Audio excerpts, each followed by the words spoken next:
Good morning mga ka-Bebe Vlogs.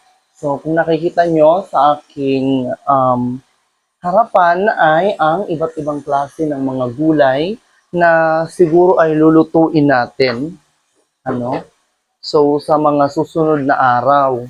So meron tayo ditong um, kangkong. So ito ay ang dahon ng kangkong, talbos ng kamote, meron tayong Baguio bean. As usual, meron tayong bawang, sibuyas, luya, kamatis, sili. Ayan, napakagaganda ng mga sili guys. Flex ko sa inyo, ayan. Pulang-pula ang mga sili nila dito. Kalamansi.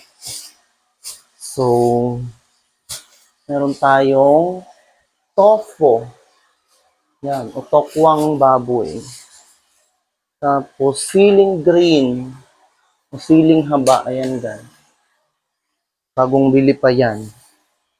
Ang ating mga gulay naman dito ay yan, okra, kalabasa, yan, sayote,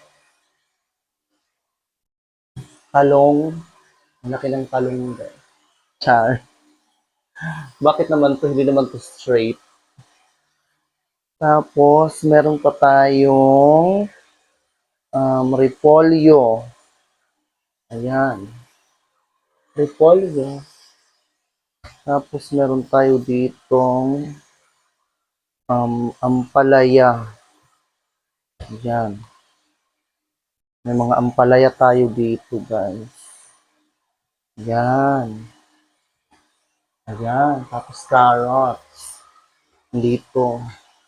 Tapos, patatas. May mga patatas tayo. So, may bell pepper tayo. Kompleto ito, guys, na ating mga lulutuin. Siyempre, may miswa tayo dyan. Pwede ko sa miswa na noodles. At ito naman ay ang lumpia wrapper. So, sa mga previous vlogs natin or sa mga darating nating mga vlogs ay maglulumpia wrapper tayo or gagamitin natin ang lumpia wrapper para maglumpia tayo.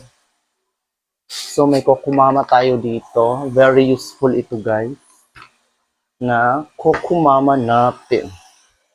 So, ito ang ating mga gulay na ere-ready or ipiniflex ko lang sa inyo na gagamitin natin sa ating mga previous vlogs. Okay? So, thank you so much guys for watching.